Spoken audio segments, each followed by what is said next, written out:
시사인 김은지입니다. 예. 미국은 대단한 것 같아요. 근데 사실 미국이니까 가능한 일인 건데요. 미국만 가능한 예. 겁니다. 미국만.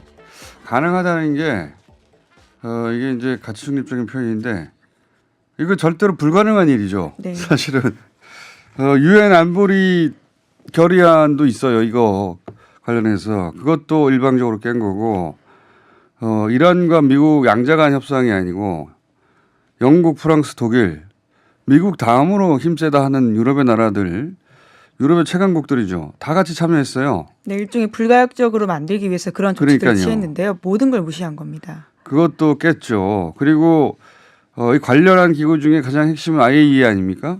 IAEA가 이란은 핵협정 어긴 적이 없다고 잘 준수하고 있다고 여러 차례 성명 냈어요. 이 영국, 프랑스, 독일도 공동 성명 내고 깨면 안 된다고. 그냥 깨버리는 거 아닙니까? 네, 트럼프 대통령이 그냥 손바닥 뒤집듯이 바꿔버린 건데요. 그냥 깬 정도가 아니라 이제 경제 제재를 해서 이란 석유를 수출하지 못하게 하겠다는 거 아닙니까? 이게 한 나라 경제를 자기들이 마음대로 붕괴시키겠다는 겁니다. 예. 그럴 권한을 누가 줬나요? 다른 나라의 경제를 자기들 마음대로 붕괴시키겠다고. 대단합니다. 정말. 이건 깡패적이에요. 네, 사실 일방주의란 단어 너무 세련되고요. 그 네. 본질을 보지 못하게 하는 것들이 이건 있다는 생각이 깡패죠. 듭니다. 이건 정말 국제 깡패죠. 야, 우리나라가 어떻게 예외 팔국에 들어갔는지는 모르겠는데. 네, 외교부가 굉장히 큰 노력을 했다라고 하는데요. 특히 중국을 상대로 우리가 가지고 있는 강점들에 대해서 굉장히 여러 가지 견제 심리를 파고들었다라고 합니다. 이건 외교부가 잘한 얘기는 합니다. 근데 그건 그거고 미국이 한 행위가 이게 국제적인 비난을 전 세계로부터 받아도 할 말이 없는 사안이거든요. 그런데 우리 뉴스는 우리가 예외를 받아서 다행이라는 뉴스만 나오니까 그건 그거고요. 이 제재를 한 건 잘못한 거 아닙니까? 무슨 권한으로 다른 나라 이게 이런 것 같아요. 이란이 그렇지 않아도 어려운 상황에서 경제 제재를 해서 이번에 완전히 붕괴시키고 정권을 네, 내 말 잘 듣게 하겠다라는 뭐 건데요. 친미 정권을 세우겠다. 과거에 이란이 친미 정권이었으니까 유명한 그런 계획이 있는 것 같습니다만은 그건 자기들 생각인데 그걸 실행에 옮기고 다른 나라 여기 참여하지 않으면 불이익을 주겠다. 불이익을 주겠다. 예. 이게 달러가 기축통화라서 가능한 거거든요. 그러니까 국제 거래를 하려면 결제를 해야 되는데 결제 통화가 달러니까. 근데 달러를 못 쓰게 하겠다고 하면 어쩔 수가 없잖아요. 강제로 끌려 들어가는 거거든요. 와, 대단합니다 이거. 베네수엘라 어디서 잠깐 다뤘는데 네. 베네수엘라 경제 제도도 이런 식이거든요. 일단 가장 먼저 생필품을 끊어버립니다. 의료품하고. 그럼 어떻게 합니까? 사실 이러한 상황들을 봤을 때 북한이 가지는 뭐라고 할까요? 불안감죠. 공포라는 게 분명히 있을 것 그러니까 같은데요. 이게 예. 이런 걸 보면서 그런 생각하는 겁니다. 북한을 맨날 우리 보수는 다그치는데 북한 입장에서 이런 수준의 합의를 독일, 뭐 영국, 프랑스하고 같이 그렇죠. 하고 정말 높은 수준의 합의였습니다. 유엔 안보리, 뭐 IEA 사찰 다 했는데 미국이 어느 날 갑자기 다 정권이 뒤집어버린 거, 바뀌었다고. 예. 다 뒤집어버린 거 아닙니까? 그러니까 북한 다그칠 일이 아니에요. 북한이 하고 싶어도 미국이 그러면 뒤집지 않는다는 약속을 어느 수준에서 계속 그 미국의 진정성을 보여줘야 되는 거죠. 예, 불가역적인 조치들이 있어야 된다. 정말 이 부분도 똑같습니다. 참 미국이 이렇게 하는 거 보면 정말 대단합니다. 대단하다는 게 좋은 의미가 아니라 와 정말 이렇게까지 하나 싶습니다. 예. 그래서 더더욱이 이번에 그 미국이 이 북미 관계에 있어서 이렇게까지 전향적으로 나오는 기회를 놓치면 안 된다. 사실 대외적으로 최근 몇십 년간 가장 국제 이미지가 좋았던 대통령은 오바마 대통령이었어요, 미국에. 근데 적어도 우리나라 외교 관계에 있어서 오바마 대통령은 최악이었거든요. 북미 관계도 아무것도 한 적도 네. 없고, 그리고 이제 위안부 협상 같은 것도 미국의 압력으로 우리가 체결한 거 아닙니까? 네. 일본의 외교 전략을 거의 그대로 관철해서 우리한테 적용했던 게 오바마 행정부였는데 아이러니예요. 예, 민주당 정부, 미국의 민주당 정부 시절에는 그랬고 지금 전 세계가 욕하는 트럼프 정부가 이 문제를 풀려고 한다는 거. 네, 사실 트럼프이기 때문에 가능한 일이다라고도 또 할 수 있을 텐데요. 자, 이런 관련 이야기는 저희가 잠시 후에 좀 다루겠습니다만 정말 황당한 뉴스입니다. 국제뉴스. 이렇게까지 막무가내가 가능하구나. 자, 첫 번째 뉴스는요. 네, 문재인 대통령이 김정은 북한 국무위원장의 서울 답방 시기에 대해서 직접 언급했습니다. 2차 북미회담이 연기돼 일정을 조율하는 중이다라는 건데요. 올해 안에 이루어진다고 가정하고 준비는 하고 있다라고 합니다. 그러면서 김정은 위원장의 연내 방문은 우리 정부나 북측 김정은 위원장 입장만으로 되지 않는다라고도 밝혔는데요. 북미 간 협상 결과에 많은 영향을 받을 수밖에 없다라면서 김 위원장의 독자적 방남 가능성에는 선을 그었습니다. 또한 판문점 선언 비준은 서두르지 않겠다면서 국회에 김정은 위원장의 서울 방문을 환영하는 합의문을 발표해달라고 요청했습니다. 이는 어제 청와대에서 열린 문재인 대통령과 원내대표 5당의 여야정 국정 상설 협의체에서 나온 이야기입니다. 여기서 이제 알 수 있는 건 이런 것 같아요. 그러니까 원래 연내에 하는 게 기존 계획인데 이번 주에 이제 폼페이오 장관하고 김영철 부장하고 회동이 있지 않습니까? 뉴욕에서. 그때 이제 그 두 번째 북미 정상회담 및 관련 일정에 관한 논의나 협상이 있겠죠. 그래서 네, 실무 협상도 같이 이루어진다는 전망이 있습니다. 만약에 그 협상이 어떻게 되냐에 따라 이 연내에 있느냐 계속 하느냐 아니면 연기하느냐 둘 중 하나가 결정되겠죠. 그러니까 이게 그 김 위원장의 연내 답방이 내년으로 미뤄졌다가 아니라 이게 이제 유기적으로 예, 이루어지고 그걸 있다. 보고 결정하는 상황인 것 같고 예, 이런 결정은 사실 실무자선에서 결정할 수 없고 뭐 문재인 대통령 김정은 위원장 레벨에서 결정할 일이라 나머지 사람들의 추정이나 이야기는 아무 소용 없는 얘기인 것 같고요. 어쨌든 그거 역시 이번 주말에 미국의 중간선거 끝난 이후에 중간선거는 6일 현지 시간으로 6일 진행해서 우리 시간으로는 내일 정도 되면 결과 내일 아니겠군요. 내일 모레 목요일 날 아침 돼야 결과가 나올 것 같습니다. 수요일 날 저녁에 결과 나오고 우리는 목요일 날 오전에 전해드릴 수 있을 것 같고요.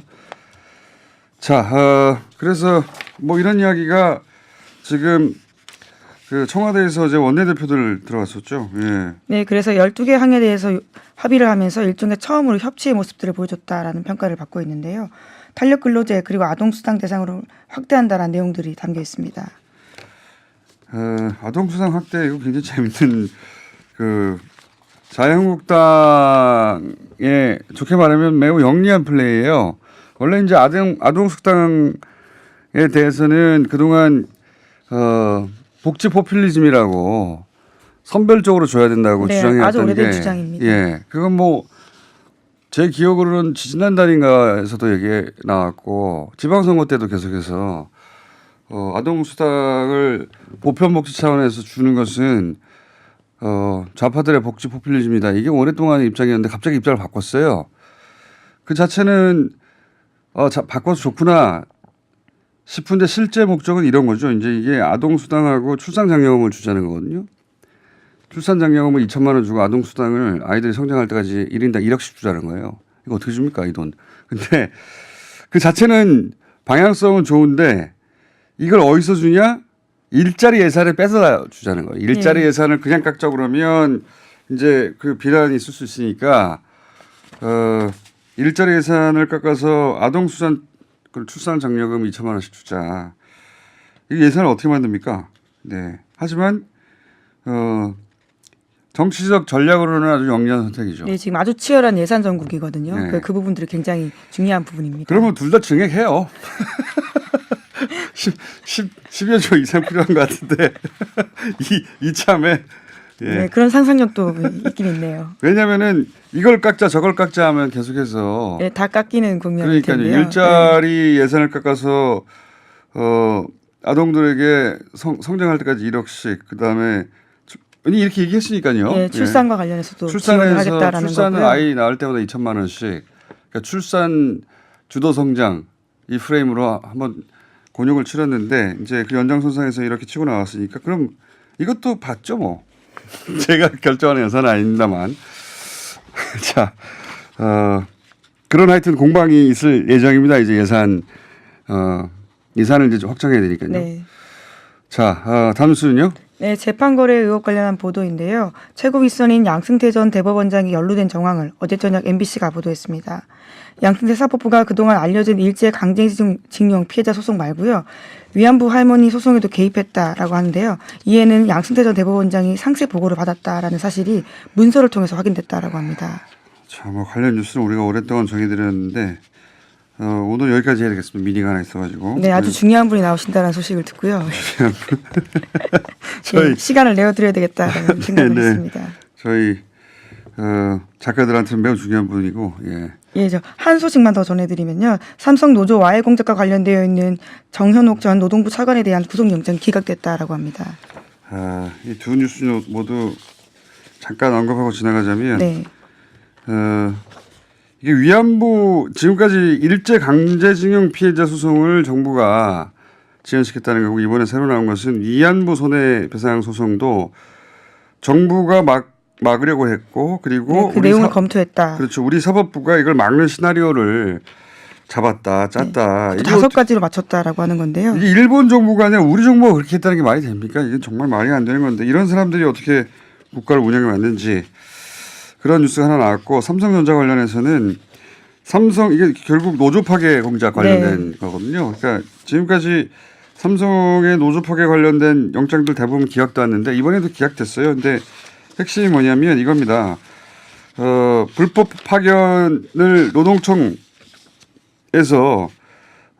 지방 고용 노동청에서 적발해서 불법 파견을 지적하려고 하는데 문제가 있다라고 인정을 하려고 하니까요. 그걸 막은 겁니다. 그렇죠. 네. 그때 당시에 차관과 그 총장이 나서 가지고 막았다는 겁니다. 예. 막아서 거꾸로 삼성을 처벌해야 되는데 삼성 간부를 만나 가지고 이 문제를 어떻게 해결할까 의논해 가지고 완전 공무원들이 그 삼성의 출장 공무원이란 거죠. 예. 네, 노동부 공무원, 그것도 아주 고위 공무원들이었는데요. 그런 행위들을 했다라고 하지만 이번에 기각됐습니다. 예, 이번에 기각됐다. 삼성 관련 영장들 다 기각되고 있다. 이런 소식이었습니다. 여기까지 하겠습니다. 예, 시사인 김윤지였습니다. 감사합니다. 자, 바로 이어서 재미있는 혹은 좀 예외적인 뉴스가 하나 있어서 미니 연결해 봅니다. 배우 안젤리나 졸리 방안에서 뭐 헐리우드 스타의 방안이 흔한 일인데 법무부 장관을 만나고 갔어요. 예. 헐리우드 배우가 우리나라에 와서 법무부 장관을 만나고 간 것은 처음 있는 일인데 그리고 또 동시에 유일하게 만난 한국 배우가 정우성 씨입니다. 해서 무슨 일이 있었는지 잠깐 짚어보겠습니다. 정우성 씨 연결됐습니다. 안녕하십니까? 안녕하세요. 새벽까지 촬영했다는 소리 듣는데 지금 막 깼군요. 예. 네. 제 목소리가 빨리 전화를 끊어야 되겠습니다. 목 상태를 보니까. 자, 안젤리나 졸리가 나이로는 동생 아닙니까? 2살 어리죠. 네, 2살 어리고. 정우성 씨하고 원래 알던 사이입니까?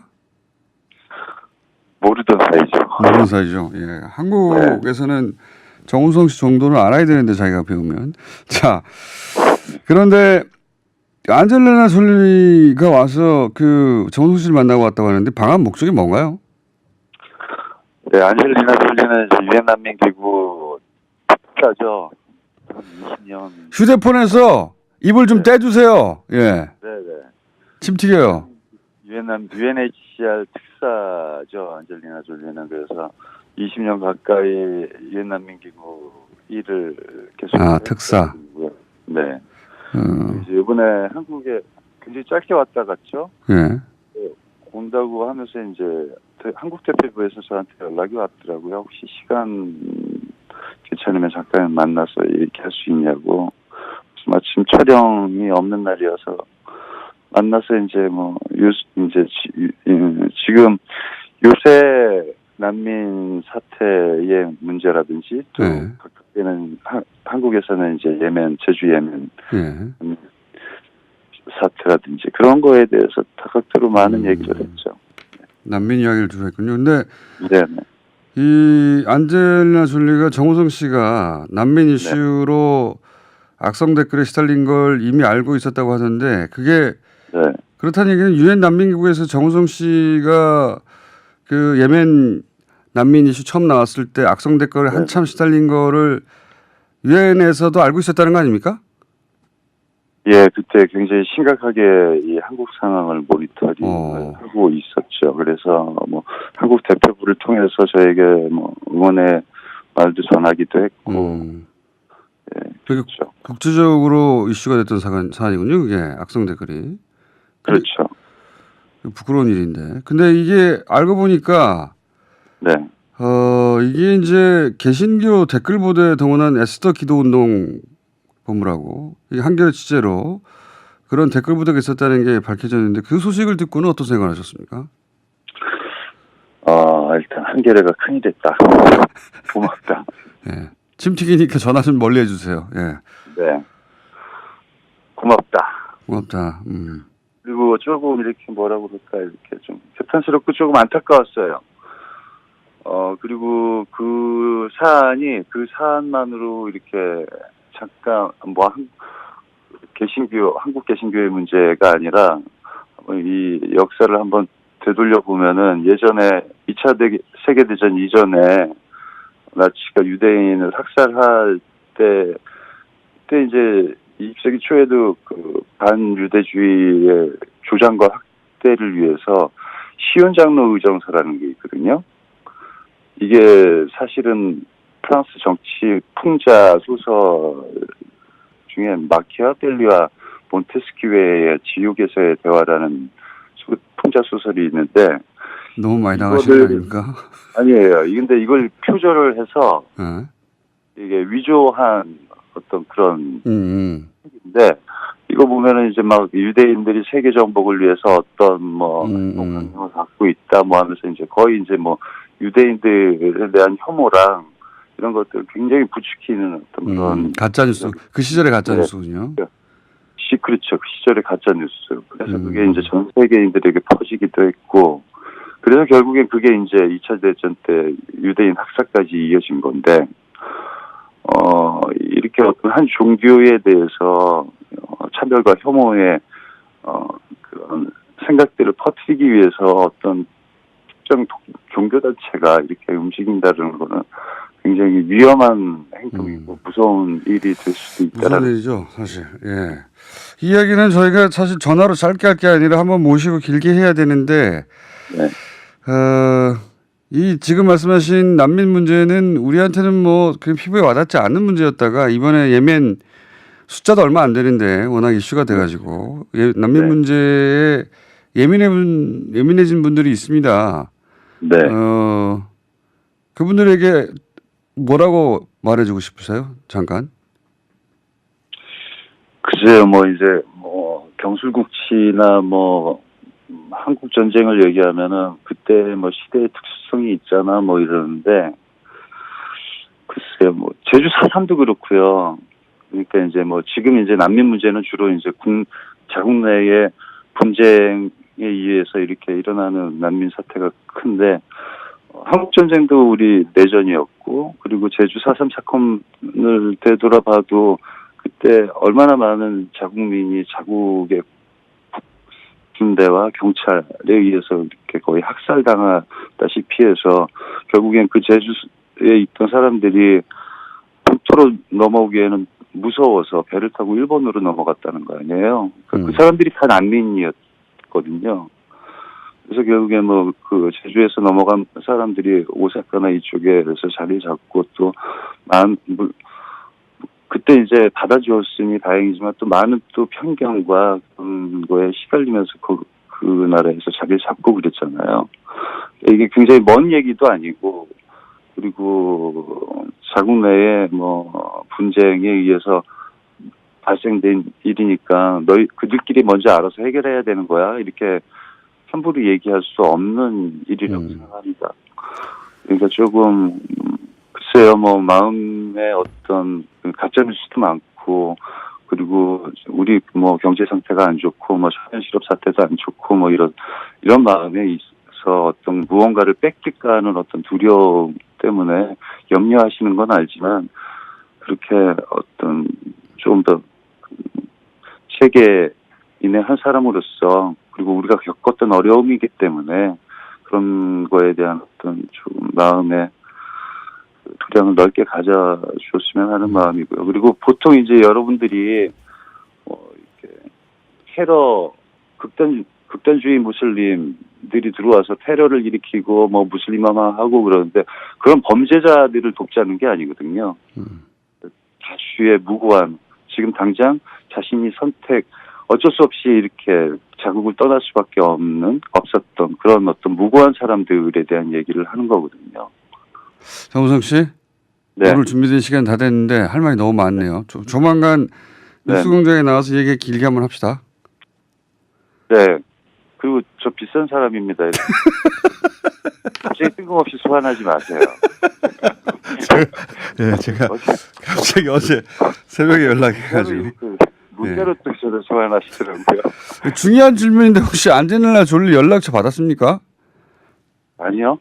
제가 정우성 씨 싫다고 안젤리나 졸리 인터뷰 좀 해볼까 했더니 그건 소용없겠군요. 예. 알겠고요. 예. 다음에 유엔 기구 관련해서 안젤리나 졸리 보면 꼭 번호를 따서 알려주시기 바라고요. 오늘 여기까지 네, 하고 예. 네. 스튜디오에 한번 촬영 끝나고 나와주시기 부탁드립니다. 감사합니다. 네, 감사합니다. 네. 할 말이 많습니다 보니까. 지금까지 유엔 난민기구 친선대사로 활동하고 있는 배우 정우성 씨였습니다.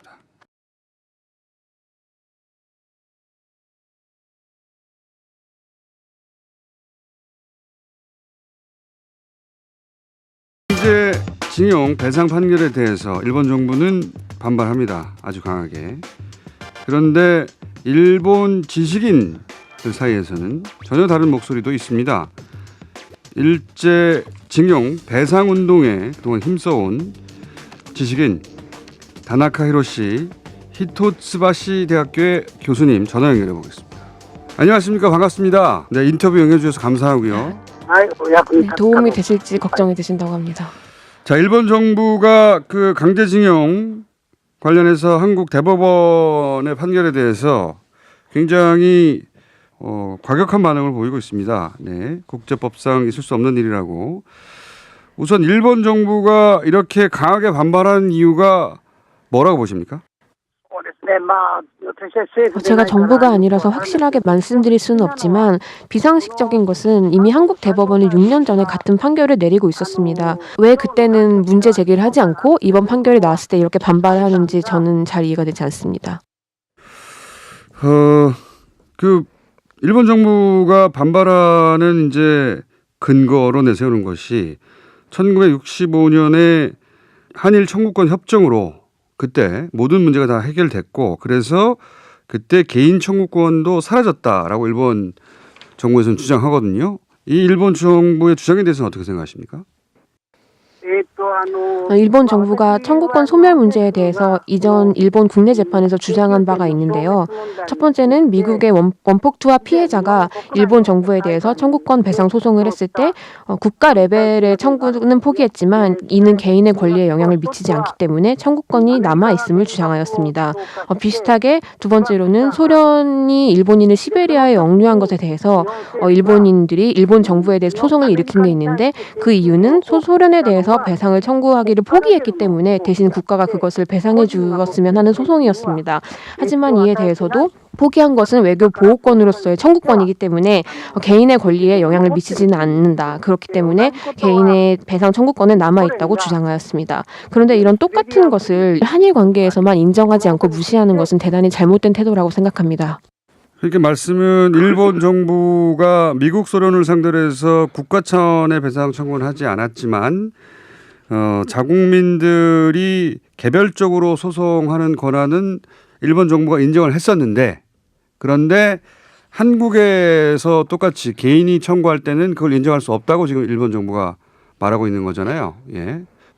이렇게 이율 배반적인 주장을 일본 정부가 이렇게 하고 있는 것에 대해서 이해할 수 없다고 하셨는데 저희도 이해할 수가 없는데 그 이유가 뭘까요? 추정해 보자면.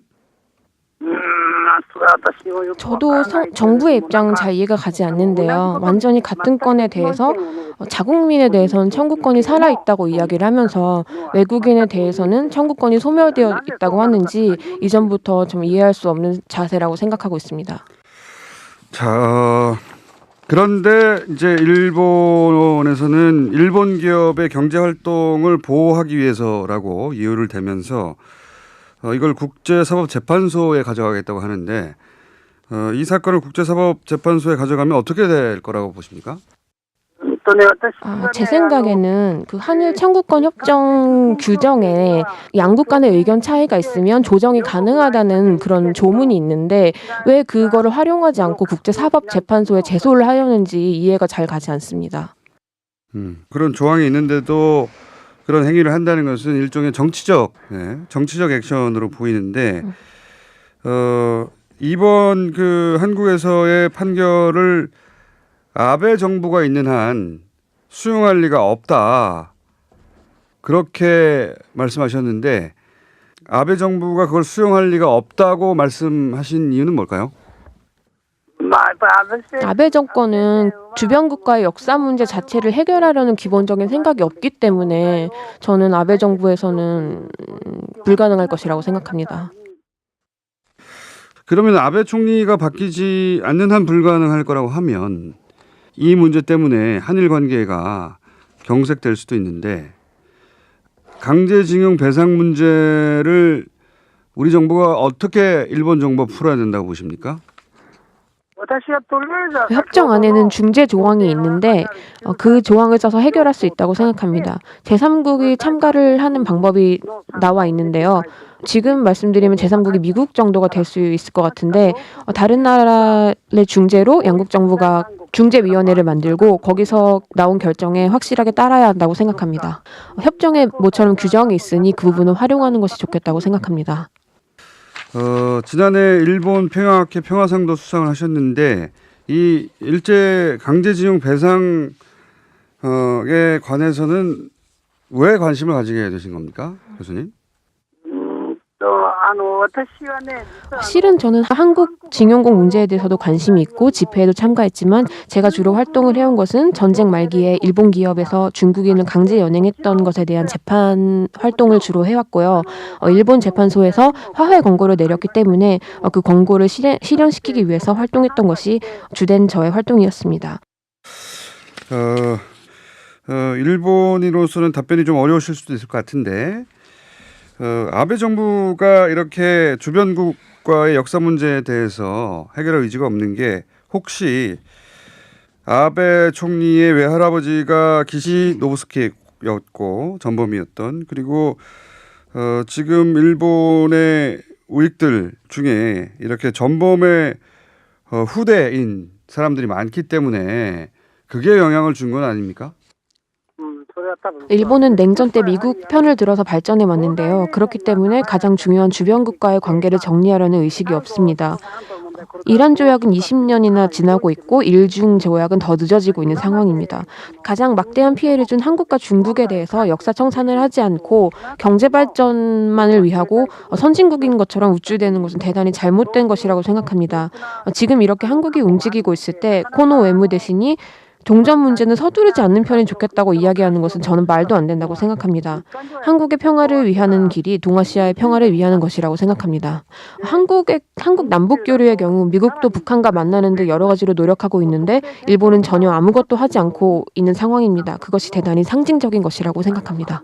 국제사회도 이해를 하지 못할 것이라고 봅니다. 왜 일본 정부가 이번 한국의 이러한 움직임에 대해서 우호적으로 협력하지 않는지 바깥에서 봐도 이상할 것이라고 생각합니다.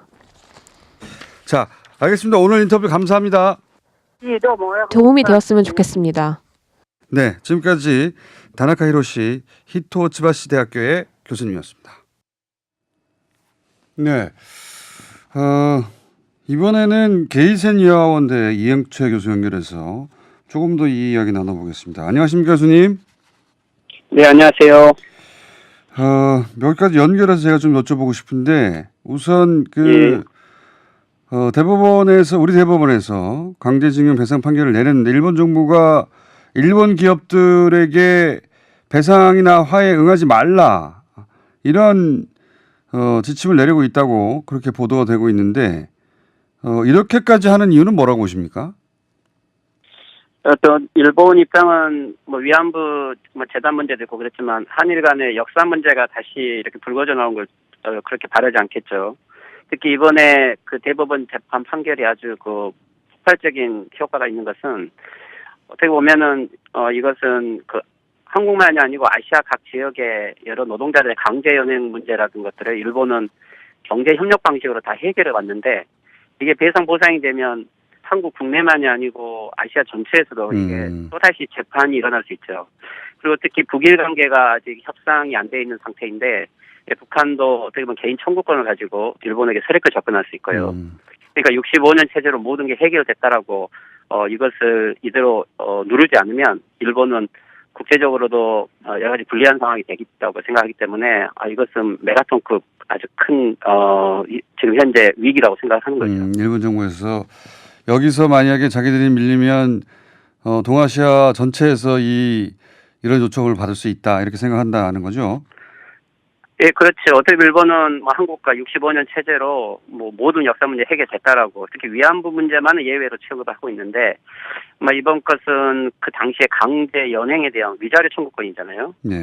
이것들은 어떤 국가들이 절대 해결할 수 없다라는 논리는 꼭 한국만에 한정되는 문제는 아니겠죠. 이게 이제 말씀하시니까 또 앞서 교수님도 얘기했지만 중국 같은 경우도 이제 그런 피해가 있는데 최근에 일본이 중국 강제징용 피해자에 대해서는 피해 배상을 하기로 결정한 거 아닙니까?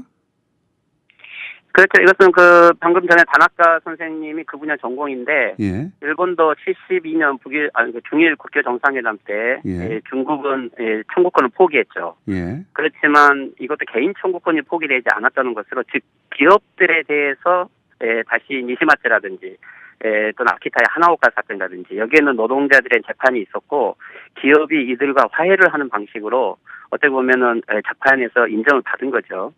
그렇다면은 우리 한국에도 그런 청구권이 있다는 것이고 또 일본 같은 경우는 미국과 협상에서라든지 또는 소련과의 협상에서도 개인 청구권을 다 살아있다라고 말을 하고 있기 때문에 내부 모순인 건 사실인데 그렇죠. 근데 일본 논리는 한국에 대해서는 좀 달라요. 대만과 조선은 중국과는 다르게 중국은 항일 전쟁을 했고 중국은 전투 승전국으로서 청구권이 있다고 생각하지만 일본은 조선과 대만은 식민지였기 때문에 즉 내국 국민이었다는 소리죠. 자국 국민이 아무리 식민지 시대였다 하더라도 자기 국민이 자기 국가에 대해서 일본은 고통을 감수한다고 청구권을 인정하지 않고 있기 때문에 즉 식민지 취급을 하는 것에 대해서는 청구권이 없다고 하고 하지만 또 식민지 문제에 대해서는 그렇지만 자기 책임을 인정하지 않으니까 일본은 일관되게 그 식민지는 합법적이었다는 논리로 계속 가고 있는 거죠. 그러니까요. 만약에 우리가 이걸 그대로 올렸으면 일본의 한일 합방 경술국치가 일본 내에서는 이제 합법으로 하고 있는데 그걸 우리가 인정하는 셈이 되는 거 아니겠습니까? 우리로서는 그렇게 할 수 그렇죠. 그러니까 65년 체제의 가장 큰 문제는 당시에 10년부터 35년까지의 식민지 지대가 45년까지의 35년 식민지 지대가 합법이었는지 불법이었는지를 명확하게 해결하지 않고 각국이 자기 입장에 맞게 해석해버렸기 때문에 이런 위자료 청구권이라든지 강제 동원의 피해 문제가 아직도 살아있는 거죠. 일본의 논리는 우리는 식민지였기 때문에 식민지는 사실상 일본 자국민이니까 이런 청구권이 없다고 주장하는 것이고 우리는 그걸 인정해버리면 그러면 식민 통치를 우리도 합법으로 인정하는 게 되니까 말이 안 되는 거죠. 그리고 그렇죠. 이 부분은 예를 들면 식민지 지배 방식인데 일본은 전후에 우리가 평화국가라고 하죠. 그렇지만 이것은 제국주의라든지 침략 전쟁에 대해서 일본은 반성을 했지만 70년간 일본은 식민지 문제에 대해서는 한 번도 인정한 적이 없어요. 이 식민지 문제에 대해서 해결할 수 있는 찬스가 한 3번 정도 있었는데 한 번은 도쿄 재판. 하지만 도쿄 재판에서 식민지 처벌을 받은 사람은 없어요. 52년 샌프란시스코 강화조약에서도 한국은 초청되지 않았죠. 그다음 마지막 찬스가 65년 한일 국회 정상회담 때 협상인데 이때 우리는 경제 협력 방식으로 해결해버린 거죠. 그래서 결국 일본은 한 번도 식민지 문제에서 반성할 수 있는 기회도 없었고 또 그것을 요구받지도 않았고요. 알겠습니다. 그래서 더더욱 이번에는 우리 정부도 물러서면 안 된다고 생각이 드는데 중국의 강제징용 피해자에 대해서는 예를 들어서 미쓰비시가 역사적 책임 인정하고 사죄한다 이런 표현도 썼어요. 그리고 2010여 년에 일본 기업들이 그 사과와 배상의 뜻이 있다라고 밝힌 적도 있었는데 그걸 우리 정부가 국내에서 못하게 했고 이제는 이제 일본 정부가 일본 기업들에게 사죄하지 말라고 배상하지 말라고 나서고 있는 상황에서 이 문제를 어떻게 풀 수 있을 거라 보십니까? 글쎄요. 아베 정권에서는 어렵겠죠. 이것도 뭐랄까요. 지금 신일 일본 제철이 아베 정권 이전까지는 그래도 기업이 해결해야 된다고 생각을 했는데 예. 아베 정권이 등장한 다음부터 아베 정권의 정책이 이것을 인정하지 말라고 하는 거죠. 이게 아베 정권 같은 극우 정권 입장에서는 어떻게 보면 지지 기반을 강화하기 위해서도 여기서는 물러설 수 없는 테마이고요. 현재 지지 기반이 약해지는 상황에서 역사 문제에서 물러선다는 것은 헌법 개정까지 못하게 되는 거죠. 그렇지만 우리 정부도 아주 간단하진 않아요. 어떻게 보면 65년 협정 속에 이번에 소수 의견도 있었지만 개인 청구권이 포함됐다는 의견이 없진 않고 또 한국 정부도 오랫동안 이 문제를 고민했지만 결국에는 대부분 재판을 번복시키려고 하는 노력밖에 하지 않았죠. 지금 현재 문재인 정부도 이 문제를 좀 더 심각하게 고민하고 장기적으로 대응을 해야 된다고 시민단체들은 오래전부터 요구를 해왔어요. 국제 여론도 끌어내야 될 문제이기도 하네요, 사실은. 그렇죠. 그래서 간단하게 감정 대립을 할 문제는 아니고 어떻게 보면은 65년 체제 그리고 98년 한일 파트너십 선언 한일 관계가 이제 65년부터 한 50년이 지났고 98년 체제부터 20년이 지났는데 이제 새롭게 한일 관계를 근본적으로 정립해야 되는 새로운 과제에 있는 것이죠. 북한까지 포함을 해서 어떻게 이 문제를 해결할 것인지 한국 정부 같은 경우는 특히 문재인 대통령이 일본에 공식 방문을 하지도 않았고 어떻게 보면 일본 사회 전체에 대해서 새로운 틀을 잡아서 제2의 이 한일 파트너십 선언을 만들겠다는 각오로 하지 않으면은 그렇게 간단하게 해결되지는 않을 거예요. 특히 북일 관계가 정상화되는 기점을 맞춰서 다 같이 풀어야 될 문제일 수도 있겠습니다. 예, 일본도 그렇죠. 대안은 받겠죠. 예, 북한 문제에 한국하고 일본이 공동으로 대항해야 되고 특히 일본은 지금 종전 선언을 하지 않는 쪽으로 하겠다라고 이런 한국에 협조할 수 없다라는 식으로 지금 걸고 나오고 있거든요. 네. 그런 것은 지금 이 한일 관계 문제가 북일 관계와 연결했을 때 우리가 좀 더 큰 비전으로 신중하게 접근을 해야 되는 시기인 것 같아요. 도움이 안 되고 있습니다. 일본 정부는 현재 여러 국면에서 오늘은 여기까지 듣고요. 예, 이 문제를 풀려면 감정적 대립만으로는 안 된다. 그 65년 체제 혹은 98년 체제를 넘어서는 새로운 체제의 선언 같은 게 필요하다고 말씀하셨는데 그 문제는 향후에 좀 더 깊이 있게 논의를 해봐야 될 것 같습니다. 오늘 여기까지 듣겠습니다. 감사합니다. 네, 수고하십시오. 어려운 문제네요. 지금까지 일본 게이센 여학원대 이영채 교수였습니다. 전 세계적으로 큰 논란이 되고 이슈가 됐던 이란 제재 이 문제 좀 깊이 있게 얘기 나눠보겠습니다. 박현두 교수님 나오셨습니다. 중동문제연구에 관한 한 뉴스공장 단골 담당 담임 교수님입니다. 네, 안녕하십니까. 저희가 짚어보려고 하는 거는 이제 이 제재에 관련 내용 자체는 언론에 많이 보도됐습니다. 근데 이게 다 미국 쪽 시각에서 미국이 네. 제재를 하니까 어쩔 수 없고 근데 우리는 빠져서 좋고 이 정도에서 다뤄지고 있거든요. 네. 이게 말이 안 되는 거 아닙니까? 우선 이란은 어긴 게 없잖아요. 어긴 건 없죠. 예, 이란이 어긴 게 없어요. 네. 이번에 어긴 것은 철저히 미국 쪽입니다. 그리고 제재를 강화하는 것도 미국이고 네. 가해자예요. 네. 기본적으로 네. 국제 약속도 어겼죠. 유엔 안보리 결의안도 이거 관련해서 났는데 결의안도 자기들이 일방적으로 어긴 거죠. IAEA가 이란 어긴 적 없다고 계속 말하는데도 네. 어긴다고 자기들이 주장하고 있고. 그렇죠. 그리고 뭐 영국, 프랑스, 독일도 그거 파기하면 안 된다고 공동성명 내도 파기해버리잖아요. 네. 대단합니다, 진짜. 뭐 초강대국이니까요. 네. 자기들 마음대로 하는 거예요. 뭐 트럼프 네. 대통령 같은 경우에는 오바마 대통령이 협정해 놓은 거 도저히 인정할 수 없다라는 거고요. 그 유일한 이유 아닙니까? 그게? 그렇죠. 오바마 그러니까 행정부가 내린 결정 내가 그냥 네. 못 보겠다. 그러니까 트럼프 대통령은 자신이 하면 더 잘할 수 있다라고 굳건히 믿고 있습니다. 네. 그러니까 오바마 대통령이 한 딜은 이건 잘못된 딜이다. 그러니까 자기가 다시 하겠다라는 거고요. 이란한테 지금 요구하는 것도 강력한 압박을 통해 가지고 나하고 다시 하자라는 메시지를 계속 보내고 있는데 이란 입장에서는 다시 할 이유가 없는 거죠. 제가 이제 본인들은. 듣고 싶은 거는 네. 시간이 2분밖에 안 남아요. 3분 좀 더 이어가야 되겠습니다. 우리가 이란 쪽의 입장, 네. 이란도 명백히 일국이고 독립적인 국가고 자기들 입장이 있고 이란 상황도 지금 있는데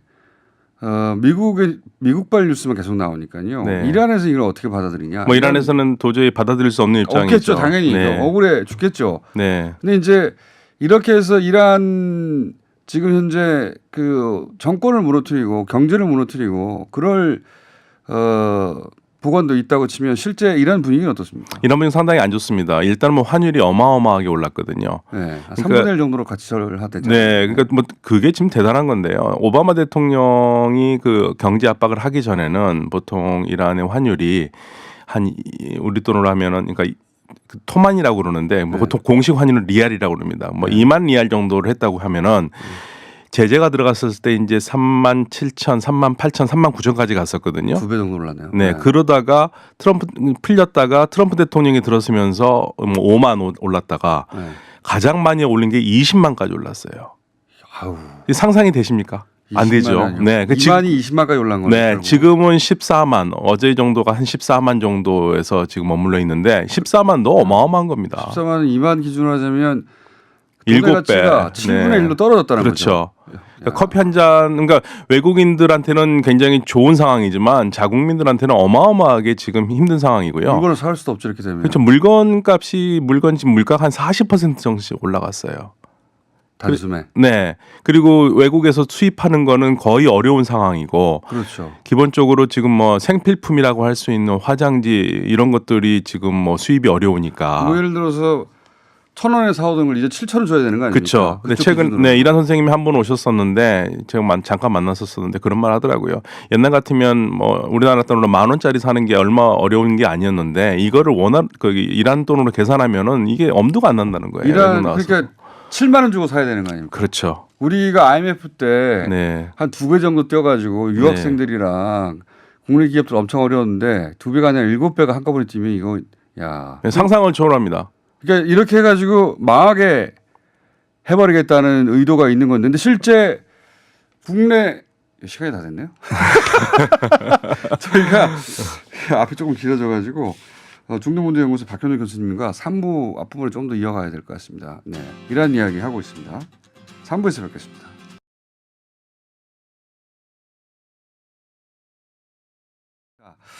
2부에 이어서 미국의 대이란 제재 관련해서 잠깐 짚어보겠습니다. 박현도 교수님 계속 나와 계시고요. 중동문제연구소 소장님. 요 얘기 제가 여쭤볼게요. 네. 미국은 이란 정부 무너져라 하는 정도의 제재인데 네. 방금 7배 정도 네. 이란 돈 가치가 떨어졌고 그래서 이란 사람들 입장에서는 황당하고 굉장히 큰 곤욕에 처했는데 그 지금 로하니 대통령이 이란 내에서도 인기 있는 정부는 아니잖아요. 네, 절대 인기 있는 정부는 아니죠. 예. 네. 그런데 이 제재로 인해서 이란 국내의 여론은 어떻습니까? 이런 어려움을 초래한 로하니 대통령 물러가랍니까? 아니면 로하니 대통령도 싫지만 미국은 더 싫답니까? 사실은 루하니 대통령이 2017년에 재선됐었을 때 네. 많은 그 전에 지지했던 사람들이 실망을 많이 했어요. 그래서 루하니 대통령을 지지를 안 하고 싶어 하는 마음들이 많았었는데 그래도 그나마 제일 낫다고 해서 지지를 해서 대통령 재선을 만들었는데 경제 사정은 좋아지진 않거든요. 네. 그래서 그 대통령을 갈자고 하더라도 뭐 특별히 저 방법도 없고 그 대신 이제 보수파 쪽에서 원래 반대했던 쪽에서는 루하니 대통령에 대한 공격을 계속하고 있고 대통령을 저 바꿔야 된다라는 생각도 얘기도 하고 있지만 지금 현재로서는 지금 바꿀 수 있는 입장은 아니고요. 국민들은 루하니 대통령이 하는 건 별로 마음에 안 들고 경제팀들도 마음에 안 들지만 지금 외부의 압박이 이렇게 많이 들어오니까 여기에서 이런 고통을 초래하는 원흉인 미국이 더 싫은 거죠. 그러니까 더 싫은 대상이 있는 겁니다. 실은 뭐 이렇게 그 정부가 그 나라에서 인기 없을 때 외부의 압력이나 외부의 이런 간섭이나 이런 게 있으면 오히려 더 뭉치게 되죠. 네, 그 루하니 대통령도 최근에 그 경제팀이라든지 그 내각을 좀 교체를 하면서 국회에서 그 얘기했어요. 우리가 지금 어려운 때고 사실 미국과 전쟁을 하는 거와 마찬가지니까 우리가 단결해야 된다. 그러니까 지금의 이란의 키워드는 단결해야 된다는 거고요. 그리고 미국에 대해서도 그런 얘기를 많이 합니다. 이란 쪽에서 고위 인사들이 미국이 알아들을 수 있는 언어는 강한 용어밖에 없다. 그러니까 약한 말을 해가지고는 미국이 들어주지 않는다 이거예요. 그건 맞아요. 네, 근데 강력하게 얘기를 할 수밖에 없다라는 거고, 그 유한 정책을 취할 수가 없는 상황입니다 지금. 강대강이고 실제 뭐 로하니 대통령 인기가 높지는 않지만 오히려 로하니 대통령을 도와주는 측면이 있네요. 네, 지금. 어떤 면에서는. 예. 네. 국내로 우리나라 얘기로 넘어와가지고 이게 이제 이 제재가 그 8개국은 예외로 해줬는데. 네. 뭐 고마워해야 되는 상황이에요. 네, 뭐 고마워해야죠. 어쩔 수 없죠. 네. 일방적이고 네. 말도 안 되는 국제적으로 보자면 이게 행패지만 막을 힘이 없잖아요. 네. 미국 이렇게 할 때. 그래서 그나마 우리를 제외해줘서 다행이다 네. 싶은데 이게 이제 외교부가 칭찬받아야 될 대목이긴 합니다. 네, 굉장히 잘했습니다. 예. 근데 이게 그럴 수 있었던 게 우리나라하고 이란하고 굉장히 특이한 방식의 결제가 있다고. 네, 제가. 오바마 대통령 당시에 그 제재가 됐었을 때 우리가 굉장히 창조적인 방식을 개발을 했어요. 그러니까 달러 거래가 안 되니까 네. 우리는 물건을 파는 게 있고, 예를 들면 백색 가정 시장이 우리 한 60%를 장악하고 있거든요. 아, 이란에? 네. 뭐 이란 가면 전부 다 LG, 삼성입니다. 모든 백색 가전이요. 그런데 이란은 물건을 팔 때는 있는데 받을 수가 없으니까. 결제 통화를 막아버리니까. 네, 그래서 이란에서 석유를 들어오면 중앙은행이 우리나라의 우리은행이나 기업은행에다가 원화 계좌를 만들었어요. 네. 그래서 우리가 석유 대금을 원화로 넣고요. 네. 우리가 받을 돈은, 기업들이 받을 돈은 그 은행에서 돈을 빼갔어요. 그러니까 원화로만 계산이 되는 거예요. 그러니까 이런 거죠. 그러니까 저도 그런 결제 방식은 처음 들었는데 네. 이걸 이번에 잘 공략해서 네, 그 외교부에서 이걸 관철시켰나 본데 네, 보니까 뭐랄까요, 일종의 물물교환 성격이 있는 거죠. 그렇죠. 물물교환이에요. 그러니까- 우리 돈으로 결제가 되는 겁니다. 그러니까 원래는 국제 거래는 달러 결제를 해야 되는데 그래서 네. 그 힘 가지고 미국이 밀어붙이는 거 아닙니까? 네. 근데 우리가 예외국이 될 수 있었던 중요한 이유 중에 하나가 우리가 이제 창안해낸 방식인데 네, 지금 말씀하신 게 그 원유를 들어오면 우리가 돈을 내줘야 되잖아요. 네, 근데 이란에 지불해야 될 돈을 계좌를 하나 터놓고 거기다가 입금하고 그렇죠.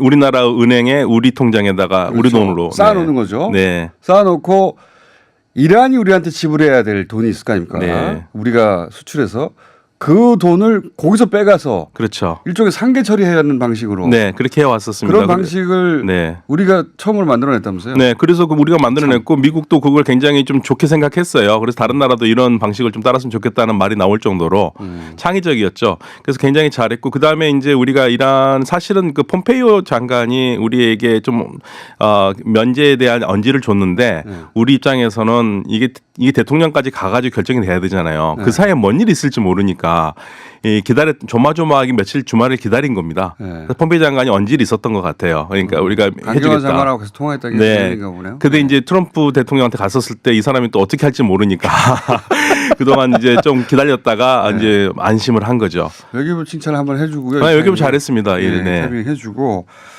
그건 그것대로 잘한 일이긴 한데 네. 그런데 이제 이 미국의 제재 관련해서 우리 또 은행권이 네. 잘못한 부분도 있다면서요? 굉장히 지금 사실 제가 굉장히 격앙하고 있는 건데요. 네. 우리나라에는 이란 사람들이 합법적인 비자를 받고 들어와서 공부를 하거나 가르치고 있거든요. 장학생도 있지 않습니까? 장학생도 있고요. 국비 장학생들. 우리나라가 돈 주고 데리고 온 장학생도 그렇죠. 있죠. 국비 그런데 장학생. 이 친구들이 가지고 있는 계좌를 예를 들면은 KB 하나은행이 이란 국적이라는 이유 하나만으로 미국에 있는 자기네들 법무법인이 있을 거 아니에요. 네. 거기서 제재 대상이 될 수도 있으니까 이거를 계좌를 해지하면 좋겠다라는 그 의견을 받아들여가지고 미국 정부가 한 게 아니고 자신의 미국 그러니까 법무법인. 이번에 미국 정부에서 내린 제재 조치하고 아무 상관없습니다. 근데 미리 지금 몸단속을 하는 거죠. 그래서 국내에 멀쩡하게 우리 정부가 보증해서 들어온 사람들의 계좌를 해지를 하라고 10월 12일까지 10월 12일까지 해지를 하라고 그러고 그리고 해지를 안 된 경우에는 그때까지 안 할 경우에는 자기네들 동결하겠다. 그래서 실질적으로 어저께 제가 저희 지인에게 연락을 받았어요. 자기는 그걸 몰랐었는데 카드 대금이 결제가 안 됐더라. 그래서 알아봤더니 동결이 돼가지고 자기가 쓴 삼성 카드 대금이 결제가 안 돼서 자기가 굉장히 곤혹스럽다. 이런 게 말이 되느냐. 그러니까 국비 장학생인데 네. 우리 정부가 돈을 주고 이란에서 한국으로 온 이란 유학생인데 네. 유학생뿐만 아니라 뭐 한국에서 합법적으로 일하고 있는 사람들도 합법적으로 일하는 사람들인데 네. 명백히 그리고 미국에서는 그런 요구를 한 적이 없는데 네. 우리 시중은행 중에 네. 이거 미국의 제재가 있는데 네. 이거 우리가 미국의 제재보다 더 수위를 높여가지고 그렇죠. 자체 제재를 하는 네. 게 좋겠다고 판단을 해버린 겁니까? 그렇죠. 그러니까 미국에서 제재하는 거는 예를 들면 혁명 수비대라든지 미국이 생각할 때 위험 인물들 있잖아요. 그런 사람들에 대해서는 계좌를 동결하거나 그런 거는 해요. 심지어는 제 이란 친구들이 얘기하는 게 미국에 살고 있는 이란 사람들도 이런 수모는 당하지 않는다는 거예요. 합법적인 사람들이 있는데. 우리은행이 그러니까 오버하는 거예요. 아니 우리은행이 아니고 지금 제가 본 거는 KB 하나은행에서 그러니까 제 말은 네. 우리나라의 우리나라 은행이 네. 우리은행의 이름이 따로 있으니까. 네네네. 우리은행에 죄송하고요. 그러니까 국내 은행이 네. 그중에서 하나은행 같은 경우에 네. 미국의 제재 수준보다 더 높은 제재를 그렇죠. 자체적으로 네. 아무 문제 없는 심지어 네. 국비장학생까지 네. 계좌를 종결해서 불편을 주고 있다. 계좌를 막아버리니까 이 친구들이 내야 될 뭐 공과금 같은 거 있잖아요. 자동이체되는 거 다 막히는 거죠. 야, 이거 너무하네요. 순식간에 신용을 아주 떨어뜨려 하나은행 버리는데. 혹시 문의해 보셨어요? 아 전화를 어저께 계속 했는데요. 네. 담당자랑 통화를 못했습니다. 너무 화가 나가지고 뭐 얘기 안 해주면 나 방송에서 얘기하겠다. 그랬는데 뭐 신경 안 쓰겠죠. 어차피 뭐 그 이란 사람 야. 국내 이란 사람들의 돈보다는 자신들이 미국하고 하는 게 더 중요하다고 생각을 하는 아니 그렇다고 사람들이기 미국이 때문에. 제재한 것도 아닌데. 그러니까 이게 지금 무슨 문제냐면요. 지금 우리 정부 이란에서는 한류가 굉장히 강하거든요. 네. 그래서 한 이란 우호라든지 이런 것들 많이 하려고 그래요. 수출 못할까봐 걱정하면서 또 우리는. 네. 그런데 정작 우리나라에서 금융 시스템에서 국제 금융을 한다라는 이 은행에서 이렇게 지금 그 뭐 독재 정권이나 아니면은 아주 공산주의라든지 아주 강력한 뭐 이상한 나라에서나 있을 수 있는 일을 합법적인 국민들에게 하고 있는 거예요. 우리 정부가 보증해서 들어온 사람들한테. 야, 그건 문제네요. 이건 말이 안 되는 겁니다. 너무 화가 나 있었습니다. 제가 어저께.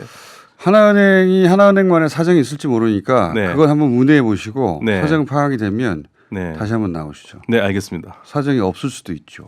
그냥 지레 겁먹어서 그런 걸 수도 있는. 네, 그럴 거니까. 가능성이 굉장히 커요. 근데 지금 하나뿐만 아니라 지금 몇 가지 은행들이 지금 이란 국적에 갖고 있는 사람들한테 돈의 출처라든지 이런 거를 계속 지금 면담하고 물어보고 있어요. 그러면 우리 기업들이 이란의 수출을 막히지 않아서 다행이다 이런 말을 할 아유, 할 말이 거죠. 없죠. 그리고 만약에 지금 제가 알고 있기로 이런 은행들이 이란 그 잠시 풀렸었을 때 그때 이란에 뭐 지점을 설치한다고 아주 굉장히 뭐 떠들썩하게 뉴스에서 나왔었거든요. 그런 은행들이 지금 이런 일을 하고 있으니까 저는 도대체 이해가 안 가는 거죠. 왜냐하면 우리 정부가 보증한 사람들인데요. 만약에 이 사람들이 테러라든지 이런 그 제재 관련된 일을 해가지고 제재를 받아야 된다면은 당연히 그럴 수도 있겠지만 그것도 정부의 요청에 의해서 검찰이라든지 이런 걸 합법적으로 해야겠죠. 그런데 이런 식의 편지 한 장 딱 보내놓고 뭐 몇 월 며칠까지 계좌에 대해서 해지를 안 하면 그 이후에는 동결을 시키겠다 이런 편지를 보내놓고 양해해달라고 그러면은 이게 말이 됩니까? 자, 하나은행의 입장 한번 확인해 보시고요. 저희도 네. 한번 문의해 볼 테니까 하나은행의 해명을 좀 들어보고 네네. 예, 그게 합리적이지 않으면 계속 나와서 떠들어 주세요. 네, 알겠습니다. 네, 그건 염치 없는 짓이죠, 사실. 네. 그러니까 그렇게 해놓고 우리가 뭐 우리 수출 걱정하는 건 염치 없는 거라는 점인데. 그렇죠. 뭐 아무리 뭐 한국에 이란에 있는 우리 대사관이라든지 한국 사람들이 뭐 한이란 우호 관계의 밤이라든지 행사를 한다 하더라도 국내에 있는 이란 사람들이 이렇게 고통을 받는데 선량하고 아무 상관없는 사람들이 고통을 받는데 국비 장학생까지. 국비 장학생이나 합법적인 사람들까지 이게 말이 안 되는 거죠. 그러니까 미국에서 야 뛰지 말고 걸어 다녀 했는데 기는 거 아닙니까? 그렇죠. 그러니까 교수님 이건 말씀이 맞다면. 네네네. 근데 저는 이게 우리 국민들이 다른 나라 가서 이런 일을 당할 수도 있다는 얘기죠. 알겠습니다. 네. 오늘 여기까지 듣겠습니다. 중동문제연구소 박현도 교수님이었습니다. 감사합니다. 감사합니다.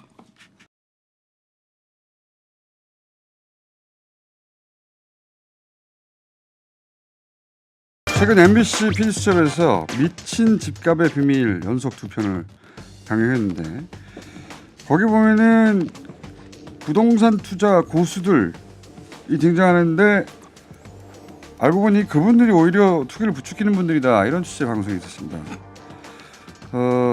그런데 어젠가요 그저께인가요 KBS 저널림 토크쇼 제2에서도 이 문제를 다뤘거든요. 사실은 PD수첩에 먼저 섭외를 하였으나 그분들이 안 나오는 관계로 제 토크쇼 제2팀의 최경련 기자님과 안녕하십니까? 네. 안녕하십니까? 그리고 민변의 김남근 부회장님 같이 모셨습니다. 네, 안녕하십니까? 예. 그러니까 이게 부동산 전문가들이라고 소위 언론에 무수히 등장하잖아요. 그렇죠. 예. 그분들이 그런데 알고 보면 그 부동산 값을 끌어올리는 생태계의 한 축이다. 이런 취지 아닙니까? 그러니까 그 크게 세 그룹으로 나눌 수가 있을 것 같아요. 그러니까 교수분들 중에서는 이제 부동산 학과 교수들. 네, 부동산 학과. 본인들이 스스로 이제 가장 많이 나오는 분들이 권대중, 심기용 교수 이런 분들인데 네. 본인들이 스스로 저에게 그렇게 이야기를 했어요. 자신들은 자유시장 경제주의자다. 정부의 대책에 대해서 대체로 다 반대한다. 뭐 아니 그게 사상의 자유니까. 예. 부동산을 거들지 마라. 우리가 마음대로 할 수 있도록 이거 아닙니까 보통. 그렇죠. 그렇게 해야 그분들 주장은 그렇게 해야 주택 가격이 안정되고 서민들이 집을 살 수가 있다. 이게 이분들의 주장인 거죠.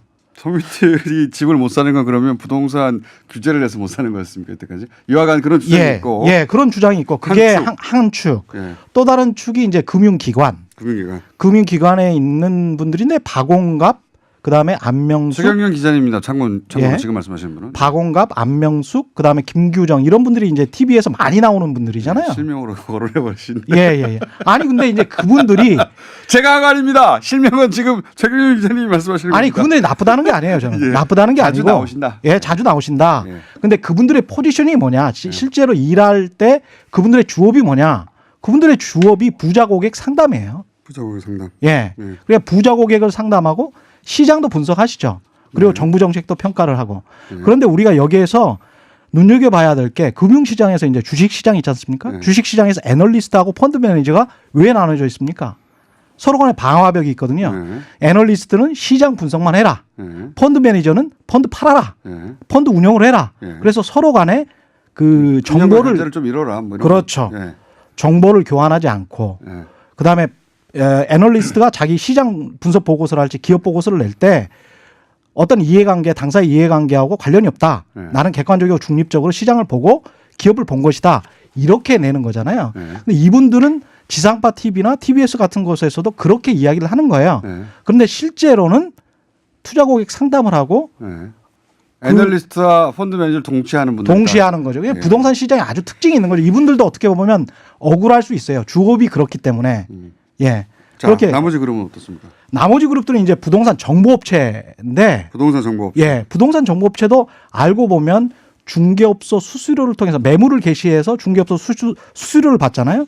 그다음에 고객 상담을 통해서 또 고객들에게 정보를 팔면서 그걸 가지고 돈을 벌고 있기 때문에 부동산 시장 업황과 뗄래야 뗄 수가 없는 분들입니다. 그러니까 세 그룹 모두 결국은 부동산이 화랑이어야 활성화돼야 먹고 사는 분들인데 그렇죠. 그런 분들이 주로 방송에 나와서 실제로는 부동산 투자와 투기가 뭐 구분할 수 없다 말도 합니다만 어쨌든 부동산 경기를 끌어올리는데 주역인 분들이 계속 나온다 방송에.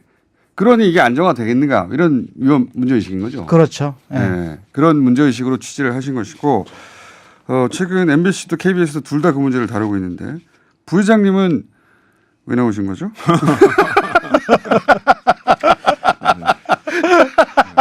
죄송합니다. 저희가 저희 시민단체는 이제 어쨌든 그런 부동산 시장이 그런 투자 전문가들 중심으로 운영되는 거에 대해서 이제 비판적인 입장을 계속 이제 그러니까 내는 지금 것이죠. 기자님 말씀은 다 한쪽 사람들만 나온다는 거 아니에요? 네. 그 시민단체 입장에서 보면 어떻습니까? 아무래도 이제 부동산 상담을 전문으로 하시는 분들 입장에서는 그 고객인 투자자들의 영향을 많이 받을 수밖에 없잖아요. 그런데 그 투자자들은 대부분 원하는 게 뭐냐면 강남 재건축, 뭐 마용성이라는 그런 지역에 있어요. 고가 분양주택 이런 부분들이 투자 수익이 많이 나는 상품들이거든요. 돈 많이 남는 것들. 그러니까 투자 수익이 많이 남는 상품들을 그 시장을 주도하는 투자자들이 원하는데 왜 그걸 많이 공급하지 않고 정부 정책이 거기에 초점이 두어져야지 왜 무슨 공공임대주택 공급 많이 하자 무슨 서민들을 위한 소형 저가주택 공급하자 이런 것들은 뭐 시장의 문제를 해결하는데 전혀 도움이 안 된다. 그런 게 중심이 되면 안 된다라고 얘기를 하는데 근데 부동산이라는 게 그렇게 시장에서의 상품으로 취급되기가 어렵거든요. 자신들이 의식주의 삶을 해결하는 데 있어서 굉장히 중요한 기본이 되는 수단인데 토지는 유한하고 또 서울같이 밀집 개발이 돼 있는 곳에서 주택을 공급한다는 건 굉장히 한계가 있을 수밖에 없거든요. 그러면 결국은 부동산 정책이라는 건 그런 투자자 수요, 소위 이제 투기 수요라고 그러잖아요. 그걸 차단을 하고 실수요자 위주로 정책이 갈 수밖에 없는데 그런 투자자 중심으로 정책이 가버리게 되게 되면 결국 서민들의 입장에서는 내 집 마련도 어렵고 그럼 뭐 집 마련한 거 관두고 안정적으로라도 장기적으로 살겠다. 그럼 그거에 맞는 공공임대주택이나 이런 것들이 많이 공급이 되거나 민간 임대 시장에서의 어떤 임대료 규제 같은 것들이 체계적으로 돼야 되는데 그런 정책은 이제 한참 멀어지게 되고 대다수의 서민들은 결국 주거 빈곤초로 전락하는 거죠. 그러니까 이런 거네요. 그러니까 실제 이 주거 시장에 그런 고액 투자 그래서 이제 이윤을 남기려고 하는 사람들도 분명히 존재하고 시장에는 그렇죠. 동시에 국민의 절반은 내 집을 어떻게 마련할 것인가 하는 고민을 가진 사람들이 있는데 이 그 서민들을 위해서 서민들을 대변하는 전문가들은 방송에 잘 안 나온다는 얘기네요. 한마디로. 그렇죠. 그렇죠. 그게 문제라는 거네요. 방송이 문제라는 거죠. 언론이 문제라는 겁니다. 언론. 방송이 이런 분들을 그러면 섭외하는 이유는 뭡니까? 방송에 계신 분으로서. 그냥 욕망에 충실한 것 같아요. 그러니까 기자 PD들도 기자 PD들도 예. 그게 궁금한 거군요. 그렇죠. 나도 살까 말까? 뭐 이런 거 있지 않습니까? 그리고 이미 산 데스크나 부장급 이상들은 이미 많이 사신 분들이잖아요. 꼭 그렇지는 않은데 그럴 가능성이 높죠. 한두 채 이상 사신 분들도 꽤 있어요. 근데 그런 분들이 아 이게 집값이 오르나 내리나?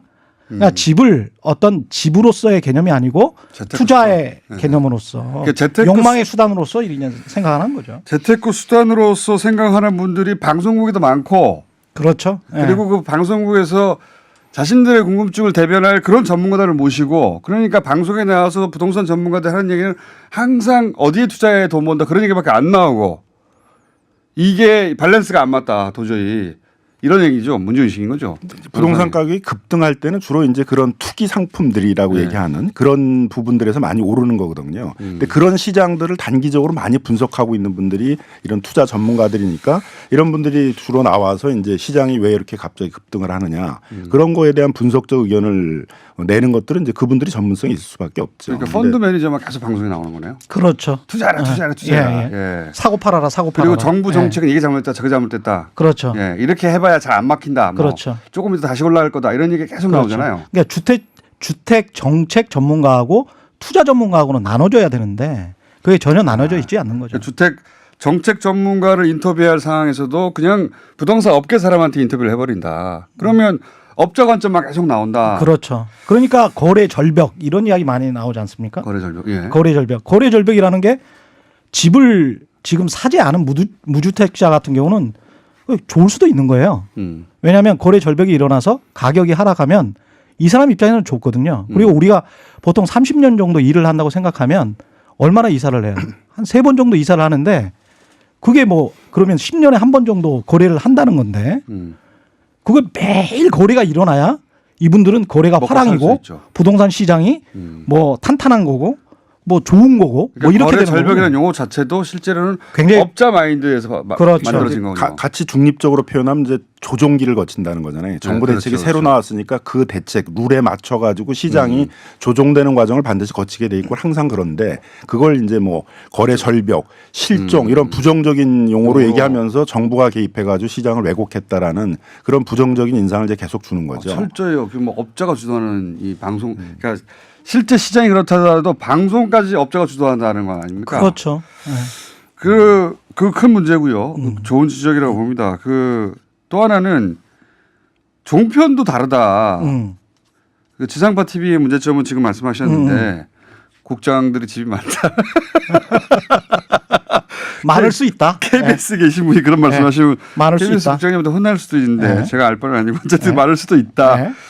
그런데 또 종편은 또 다르다고 하는데 종편의 특징은 뭡니까? 종편은 조선일보가 제작하는 땅짓고 TV 같은 게 있어요. 이게 네. 종편이라고 하기는 뭐하고 인터넷 방송인데 이게 사내 벤처기업 같은 거예요. 자기들 그 부동산 팀이 있는데 거기에서 나름대로 이제 먹고 살려고 이런 거를 만들었습니다. 근데 이제 거기에서 주로 나오는 분들이 이제 심교원, 고종환 이런 분들이 많이 나와요. 예. 근데 이분들이 투자 유망처를 막 이야기를 하면서 본인의 고종환 씨 같은 경우는 본인이 한국자산관리연구원이라는 곳의 원장인데 본인의 사이트를 아예 소개를 해요. 광고잖아요, 그건. 예, 거의 이게 100만 원짜리 정보인데 이렇게 이야기를 해요. 그러면서 잘 보이지도 않는 A4 용지를 보여주면서 이게 100만 원짜리 정보인데 하면서 A4 용지를 한번 보였다가 내려요. 그런 다음에 본인의 사이트 있지 않습니까? 한국자산관리연구원이 옆에 CG로 뜹니다. 이 땅짓고 TV에. 그럼 뭡니까 이게? 땅짓고 TV로 가서 거기에 클릭해서 그래서 제가 한번 가봤어요. 한국자산관리연구원으로 한번 가봤는데 거기 가서 보니까 그 공공기관 아니죠? 공공기관 아니죠. 이름이 한국자산관리연구원이지 그냥 사설기관이에요. 사설 부동산 투자업자 아닙니까?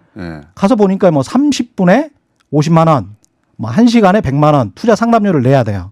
뭐 그 정도 전문 지식을 전수하면 그럴 수도 있긴 한데. 근데 예, 그렇죠. 그러니까 그렇게 이게 100만 원짜리인데라는 말이 맞는 거죠. 네. 그러니까 장사를 조선일보하고 같이 하고 있는 거예요. 그렇군요. 예. 아, 종편은 그런 식으로까지 결탁돼 있다. 그렇죠. 말하자면 예. 훨씬 더 적극적으로 결합돼 있네요. 그렇죠. 예. 사실상 장사를 같이 하고 있는 겁니다.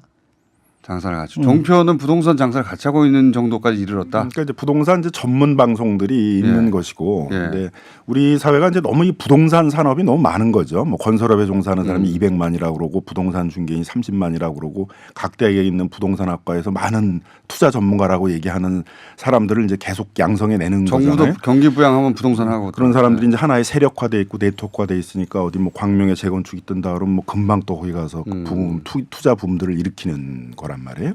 이제 그러다 보니까 이제 굉장히 어려움이 있는 거죠. 예. 이 실수요자 중심으로 시장이 안 되고 특히 서울이나 수도권 지역들은 이제 그런 투자자들 중심으로 시장이 자꾸 움직이면서 그런 이제 그 특정 지역에 있어서의 상황만 생기면 이제 바로 빠른 시간 내에 그쪽에서의 버블, 투자분 같은 것들을 이제 일으켜낼 수 있는 그런 이제 상황이 된 것이죠. 그럼 적어도 부동산 관련해서는 정부는 항상 이 업자들에 둘러싸인 환경 속에서 그렇죠. 방어적으로 그걸 할 수밖에 없는데 이때까지 이제 시장을 이길 수 없다고 말했던 게 단순히 시장을 이길 수 없는 게 아니라 둘러싸여 있었던 거네요. 그동안은. 그렇죠. 예. 그러니까 PD수첩에서 지적을 했던 것도 네. 인기 강사, 스타 강사들이 가서 이야기를 하면 갑자기 전화가 몇백 통이 오고 네. 갑자기 몇십 명이 한 동에 달려들어서 어떤 단지를 살려고 하고 그런데 이렇게 생각해 보시면 돼요. 발행 주식수가 1000주가 있어요. 네. 그리고 유통 주식수는 50주밖에 안 돼요. 네. 그런데 한 10주나 20주를 사람들이 막 살려고 해요. 네. 그러면 기존의 유통 주식수도 자취를 감추겠죠. 네. 그러면서 가격이 올라 버려요. 네. 그리고 난 다음에 고점에서 그 주식을 잡은 사람은 나중에 그걸 누가 받쳐줄 거냐. 근데 이게- 실제로 이제 1000세대가 굉장히 대단지기 때문에 네. 부동산 시장에서 작전이 가능한 것 아닌가라고 한 게 이제 PD수첩의 방송 내용이었죠. 그러니까 뭐 그, 네. 근데 지난 정부까지는 이제 그런 걸 사실은 또 좀 일정 부추긴 거거든요. 네. 박근혜 정권에서의 경제 성장률의 3분의 1을 건설 이 부동산 경기가 그 끌고 어떻게 갔는데. 보면 이제 끌고 갔던 거죠. 그래서 이제 가능하면 뭐 빚을 내서라도 집을 사라라는 이제 그런 정책들을 유도를 했던 것이고 뭐 이런 전문가들을 굉장히 예우하고 대우해주는 이제 정부 정책 자체 그렇게 운영이 됐었던 것이죠. 이제 그러다 보니까는 이제 그 정부 정책도 그런 쪽으로 많이 가서 2014년경서부터 이제 전체적으로 부동산 경기가 이제 이렇게 상승 국면으로 예. 그 가격이 많이 오르는 국면으로 갔던 건데 이제 그게 지금까지 영향을 미친 거거든요. 그러니까 박근혜 정부에서 인위적으로 이제 부동산 경기를 끌어올리려는 정책들이 지금도 이제 영향을 많이 미치고 있는 상황인데 그때 만들어졌던 이제 많은 유동자금, 그때 만들어졌던 그런 많은 투자 전문가들이 이제 지금 이 부동산 시장 특히 서울이나 수도권에 있어서의 지금 가격이 많이 급등하는 지역에 있어서의 시장에 많은 영향을 미치는 것이죠. 뭐 예를 들면 좀 비약이 될 수도 있지만 어쨌든 삼성 직원이 나와서 삼성 직원 아닌 척하면서 삼성에 유리한 정책을 막 방송에서 얘기하는 거하고 비슷한 거 아닙니까? 비슷한 거죠. 예, 아닌 척하면서. 근데 그런 거죠. 이분들이 지금 말씀대로 하자면 부동산 정책을 객관적으로 말하는 척하지만 다 자기들도 이해 당사자들이다. 그렇죠. 실제로는 그렇죠. 거기서 돈 벌고 있는 사람들이고. 예. 그래서 자기들이 돈 버는 방향으로 계속 얘기한다. 근데 그게 서민들이 집을 가질 수 있는 방향하고는 거리가 멀다 이거 아닙니까? 아, 서민들이 집을 가질 수 있는 방향과 맞다라는 게 이분들의 주장이고. 주장이긴 한데 근데 한쪽의 주장일 뿐이라는 거죠. 그렇죠, 그렇죠. 그러니까 지상파 TV라면 양쪽의 양쪽에 밸런스. 균형을 좀 맞아야 된다. 집값이 더 오르기 전에 빨리 서민들한테도 빚을 많이 낼 수 있게 해가지고 빚내서 집을 사게 해줘야 되는데 대출을 규제하면 어떡하냐 이제 예를 들면 예, 이런 이야기예요. 이제 얘기가 되는 거죠. 그러니까 네. 정상적이라면 이제 서민들의 입장에서는 소득을 계속 축적을 해서 어느 정도 이제 큰 시드머니가 만들어졌을 때 빚을 적게 내서 집을 사도록 사야 해야 되는데. 근데 지금 벌써 이제 30대 초반 중반 뭐 이렇게 된 사람들한테도 네. 가격 많이 오를 거니까 빨리 빚을 내서 집 사야 돼. 이제 이런 신호를 주는 거죠. 그러면 뭐 3억도 빚을 내고 자기 소득으로서는 갚기 어렵고 평생 동안 그거 갚는데 인생을 다 보내야 되는 그런 이제 부담들을 이제 가게 만드는 것이죠. 자기들은 그렇게 해야 돈을 버니까.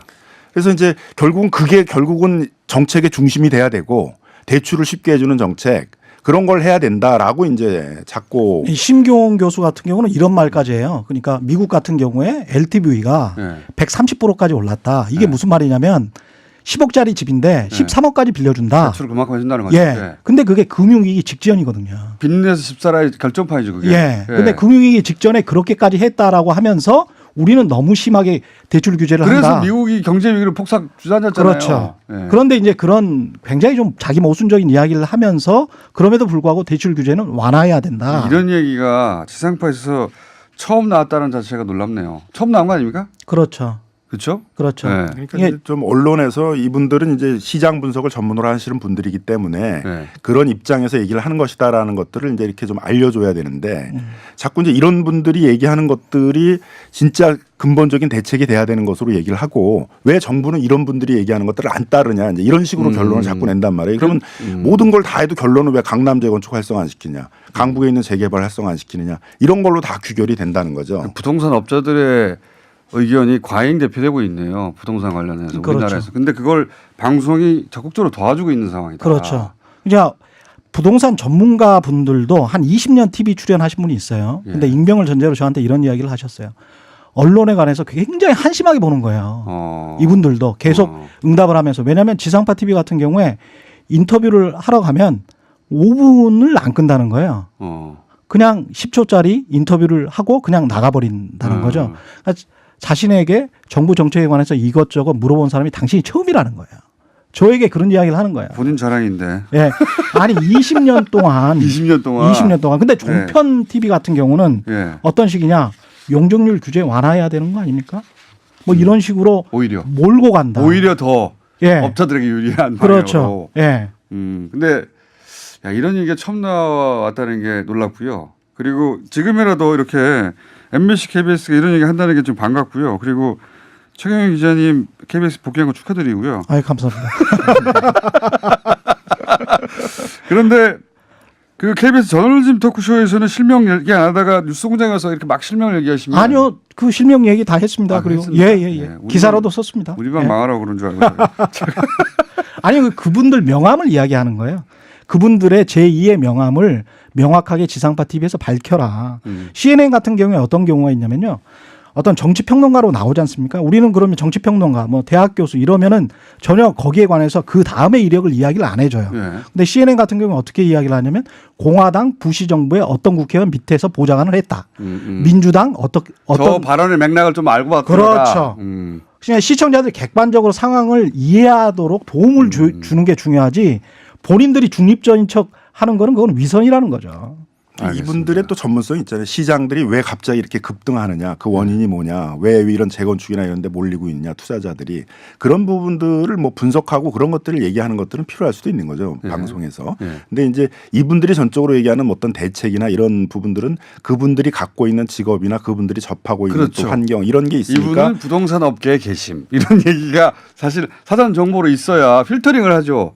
아 업계 쪽에서 저렇게 생각하는구나. 근데 그게 아니라 객관적인 전문가로만 비치니까 객관적인 전문가가 부동산 이게 지금 거래 절벽이고 그러면 안 된다고 하니까 정책이 잘못되고 생각하죠. 그냥 전제 단어에서부터 그런 얘기입니다. 자 이분들 가끔 모셔야 되겠네요. 네. 좀 위험한 분들인 것 같고 보니까. 예. 그리고 부회장님 죄송합니다. 할 말이 이렇게 많으신데 제가 예. 기자님으로 충분한데 왜 나오셨냐고 제가. 자 오늘 왜냐하면 KBS 저널리즘 토크쇼에서도 구박을 또 받으시더라고요. 재미없다고. 네. 뭐 저희 뭐 변호사나 이런 사람들이 이제 뭐 이렇게 재미있는 얘기를 하는 직업은 아니니까 예. 그것도 미리 좀 전제로 하고서는 얘기를 했으면 좋을 것 같습니다. 알겠습니다. 부동산뿐만 아니라 두 번 큰 부위로 가끔 모셔야 되지 않겠냐는 생각을 합니다. 오늘 말씀 감사합니다. 고맙습니다. 네, 감사합니다. 네. KBS 최경영 기자 그리고 민변의 김남균 부회장님이었습니다. 감사합니다.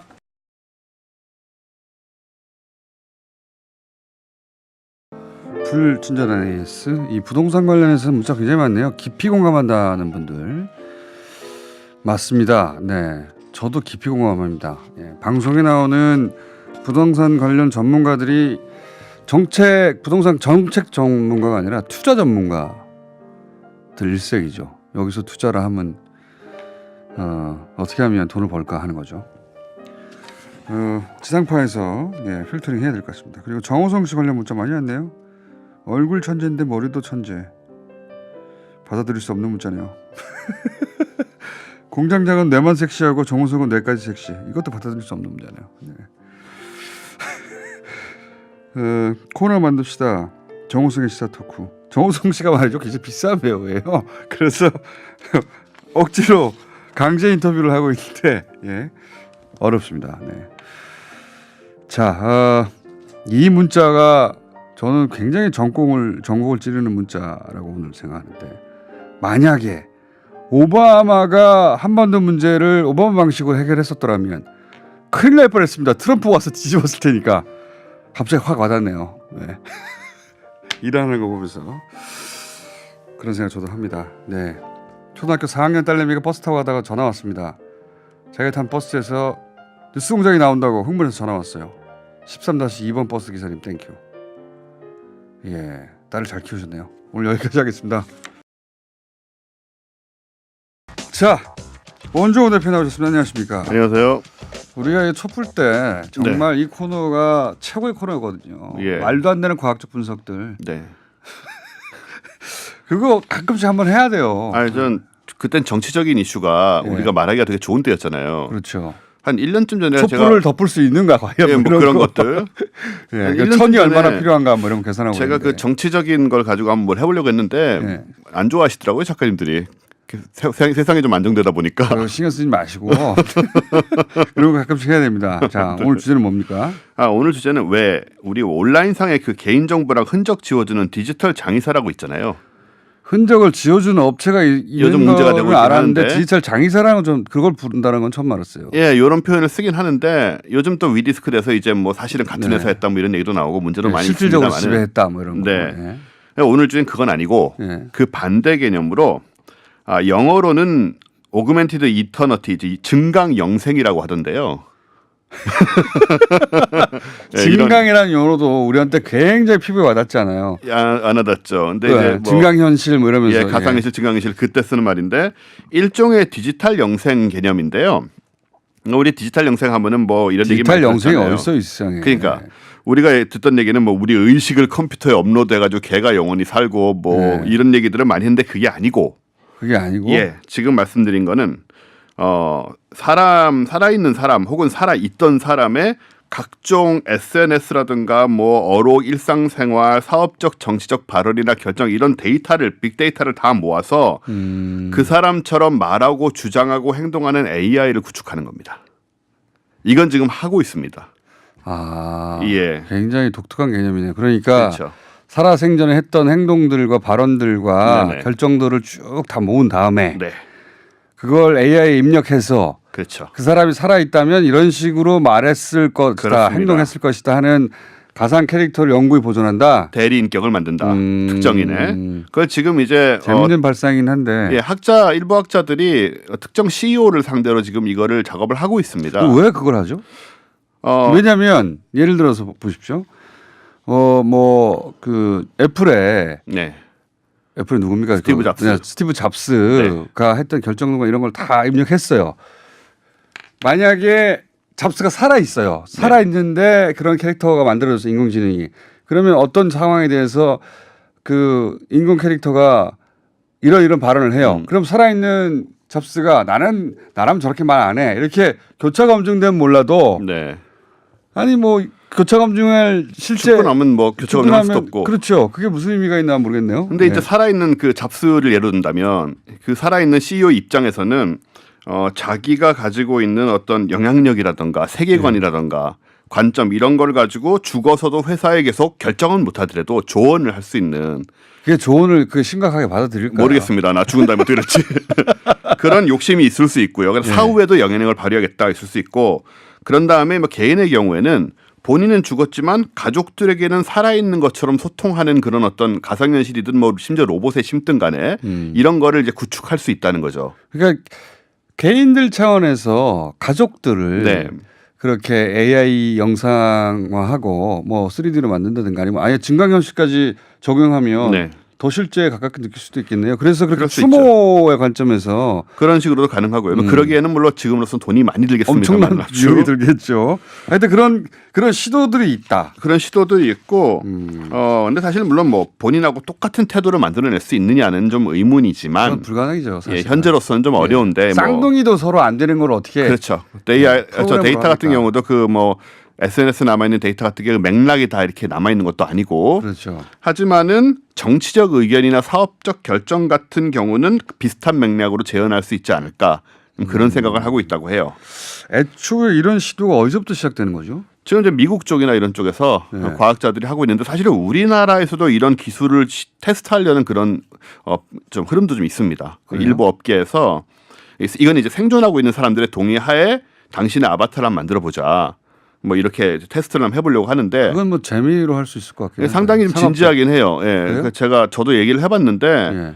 그런 쪽으로 좀 제대로 인공지능을 한번 활용해 보려는 예. 그런 시도를 하고 있고 요게 또 뭐가 또 의미가 있냐면 살아있는 사람 꼭 죽지 않더라도 예를 들어서 공장장님을 이런 식으로 디지털 복제를 하면 예를 들어서 공장장님이 지금은 이제 생방송하고 다른 그 공장장님의 아바타는 가서 뭐 팟캐스트 녹음을 한다거나 혹은 다른 데 가서 뭔가를 한다거나 하는 데까지 해보겠다라는 게 이분들의 포부죠.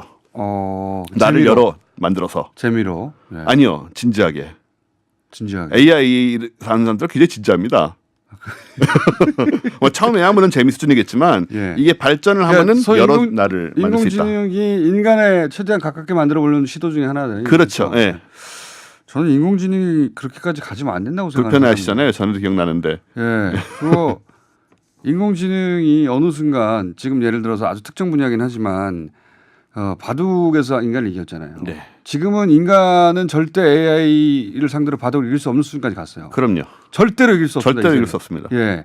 우리가 본 게 AI와 인간이 가장 근접한 마지막 순간이었어 알고 봤더니. 네. 그렇죠? 그때 한 번 이겼잖아요. 한 번 이겼죠. 한 번. 그게 지금은 마지막이죠. 지금은 그 프로그램은 게임도 안 됩니다. 그 지금 프로그램을 그 자기 자신의 그 발전된 형태가 뭐 백전백승으로 깨버렸고 예. 지금은 인간이 이제- 한 번 이긴 걸 백전백승하고 네. 그걸 또 백전백승하는 걸 또 나왔고 그런 거 이제 계속 나오고 있는 거고요. 그러니까 인간의 영역을 월등히 넘어가 버렸는데 그러니까 뉴스 공장 이 시간 다 됐는데 공장장님보다 끝내냈어요. 더 훌륭한 공장장이 나올 수 있는 거죠. 하여튼 AI 인공지능. 추세는 현재는 그렇습니다. 걔가 여기서 진행하면 또 원정우 씨였어요. 성격도 좋고 나가주세요. 안녕.